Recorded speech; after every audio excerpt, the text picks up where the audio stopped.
ఒక పురాణ కమ్మరి 30 సంవత్సరాలు అత్యంత తెలివైన ఎవరూ తెరవలేని తాళాన్ని తయారు చేశాడు. అది పూర్తయిన తర్వాత అతడు తనను తాను దానిలో బంధించి సముద్రంలో మునిగిపోయాడు. ఎందుకంటే బతికున్న ఎవరూ దాన్ని తెరవలేరు. ఒక శతాబ్దం తర్వాత ఒక సమర్థవంతమైన తాళాలు తెరిచే వ్యక్తి జన్మించాడు. అతడు 30 సెకన్లలో బ్యాంకు సొరబాను తెరవగలడు. కానీ అతడి ఆన్లైన్ ట్యుటోరియల్స్ ఎవరూ చూడలేదు. ఒక రహస్యమైన ఇమెయిల్ రాకముందు ఆ ఇమెయిల్ పంపిన వ్యక్తి పురాణ కమ్మరి తాళం గురించి తెలుసునని చెప్పి అతడిని ఒక రహస్య భూగర్భ తాళాలు తెరిచే పోటీకి ఆహ్వానించాడు. జాక్ గొప్ప కార్యక్రమానికి చేరుకున్నప్పుడు అతడు ఆశ్చర్యపోయాడు. ఇతర ఆటగాళ్లు ఇప్పటికే ప్రారంభించారు.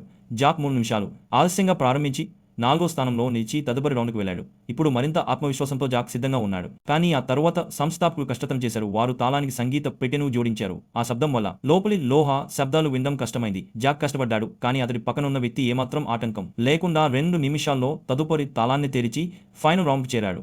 జాక్ ఆ వ్యక్తి 8 సార్లు భూగర్భ తాళాలు తెరిచే ఛాంపియన్ అని గుర్తించాడు. ఫైనల్ రౌండ్లో వారికి రాజా ఓట్ తలుపును తెరవడానికి కేవలం 3 నిమిషాలు మాత్రమే ఉన్నాయి. ఛాంపియన్ శ్రద్ధగా విని ఓట్ స్పాంజ్తో నిండి ఉందని గుర్తించాడు.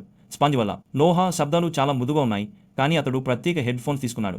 అవి శబ్దాన్ని 500 రెట్లు పెంచగలవు. అతడు వాటిని ఓట్పై ఉంచి ప్రారంభించాడు. జనం అతడు గెలవబోతున్నాడని భావించారు, కానీ జాక్ అతడు కేవలం కుడి చేతిని ఉపయోగించి ఓట్ లోపలి నిర్మాణాన్ని అనుభవించాడు. జనం ఆర్పులు ఓట్ను కొద్దిగా వణికించాయి. జాక్ చేతికి అది తెలిసింది. 1 నిమిషం మిగిలింది. జాక్ నిశ్చలంగా నిలబడ్డాడు. జనం అతడు వదిలేశాడని భావించారు. అప్పుడు అతడు కదిలాడు.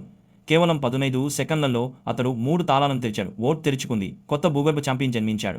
ఉత్సాహంగా జాక్ సంస్థాపకులను అడిగాడు, పురాణ కమ్మరి తాళం ఎక్కడుంది? కానీ వారు అతడి గురించి ఎప్పుడూ వినలేదు. వారు జాకు $1 మిలియన్ బహుమతి ఇచ్చి వెళ్ళనిచ్చారు.